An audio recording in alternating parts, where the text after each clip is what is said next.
శ్రీ సచ్చిదానంద సమర్థ సద్గురు సాయి మహారాజ్కి జై. సాయి బిడ్డలందరికీ కూడా సాయినాథుని ఆశీర్వాదాలతో మనం గురుచరిత్ర పారాయణము 35వ అధ్యాయంలోకి వచ్చేస్తామండి. శ్రీ గణేశాయ నమః, శ్రీ సరస్వత్యై నమః, శ్రీ గురుభ్యో నమః. సిద్ధియోగి అటుపై జరిగిన వృత్తాంతం ఇలా చెప్పారటండి.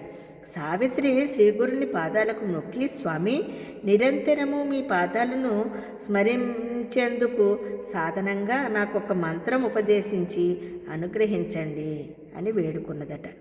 శ్రీగురుడు, అమ్మ, స్త్రీలకు భర్తను సేవించడం కంటే మోక్షానికి వేరొక మార్గం లేదు. స్త్రీలకు మంత్రోపదేశము చేయకూడదు. పూర్వము దేవాసుర యుద్ధంలో చనిపోయిన రాక్షసులందరినీ శుక్రాచార్యుడు మృత సంజీవిని మంత్రంతో బ్రతికించి యుద్ధరంగానికి పంపుతున్నాడు. ఒకనాడు ఇంద్రుని వలన ఆ సంగతి విని శివుడు కోపించి నందిని పంపి ధ్యాననిమగ్నుడై ఉన్న శుక్రాచార్యుని తెప్పించి అతనిని మింగి తన కడుపులో బంధించాడట. ఒకనాడు శివుడు ఏమారినప్పుడు శుక్రుడు ఆయన మూత్రంతో పాటు బయటకు వచ్చేసాడటండి. మరలా యుద్ధంలో చనిపోయిన రాక్షసులను బ్రతికించసాగాడట. ఏ మంత్రమైనా స్త్రీకి ఉపదేశమిస్తే నిర్వీర్యమవుతుందని, అందులో నృత సంజీవని మంత్రము 3వ వాడికి ఉపదేశించగానే మృతమైపోతుందన్న విషయము స్మరించి శివుడు బృహస్పతిని పిలిచి అతనికొక ఉపాయము చెప్పాడటండి.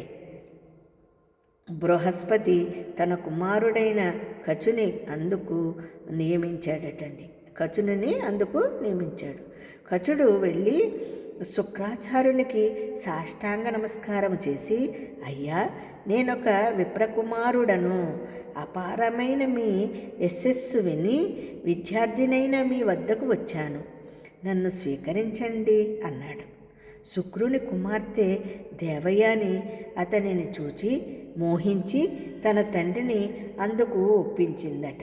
కానీ రాక్షసులు కొద్ది కాలానికి కచుడు శత్రుపక్షము వాడని తెలుసుకున్నారు. కానీ శుక్రాచార్యునికి సాహసించలేదు. ఒకనాడు కచుడు సమిధలు తేవడానికి అడవికి వెళ్ళినప్పుడు రాక్షసులు అతనిని రహస్యంగా అక్కడే చంపేశారట. దేవయాని మొరపెట్టుకొనగా శుక్రుడు తన దివ్య దృష్టితో తెలుసుకుని నృత సంజీవని మంత్రంతో అతనిని తిరిగి బ్రతికించాడట. రాక్షసులు మరొక్కసారి అతన్ని చంపి దహనము చేసి ఆ బూడిద నలుదిక్కులకు విరజిమ్మేశారట. కానీ శుక్రుడు మరలా అతనిని బ్రతికించాడు. రాక్షసులు అతనిని మళ్ళీ చంపి భస్మం చేశారు. నీటిలో కలిపి శుక్రుని చేత త్రాగించారు.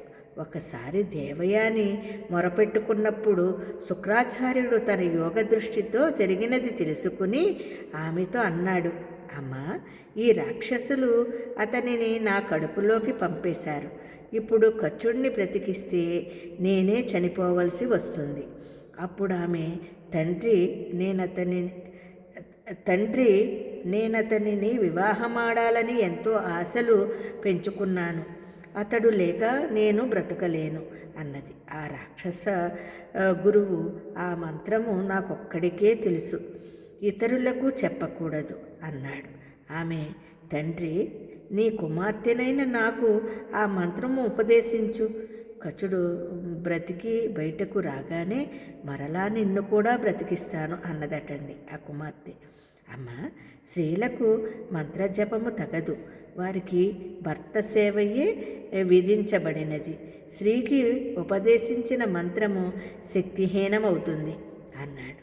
శుక్రుడు దేవయాని అలిగి, అలా అయితే మీరు మీ మంత్రంతో సుఖంగా ఉండండి. కచుణ్ణి విడిచి జీవించలేని నేను మరణిస్తాను అని చెప్పి మోర్చబోయిందట. వేరే దారి లేక ఆమెపై వాత్సల్యంతో శుక్రాచార్యుడు ఆమెను మేల్కొల్పి మంత్రం ఉపదేశించి తర్వాత ఆ మంత్రంతో కచుడిని బ్రతికించాడట.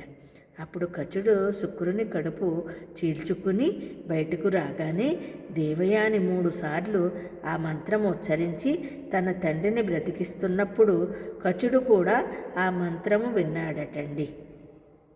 చూసారా, చాలా విచిత్రంగా ఉంది కదండి. 35వ అధ్యాయము.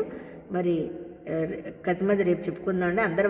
అంతవరకు జై గురుదత్త, శ్రీ గురుదత్త.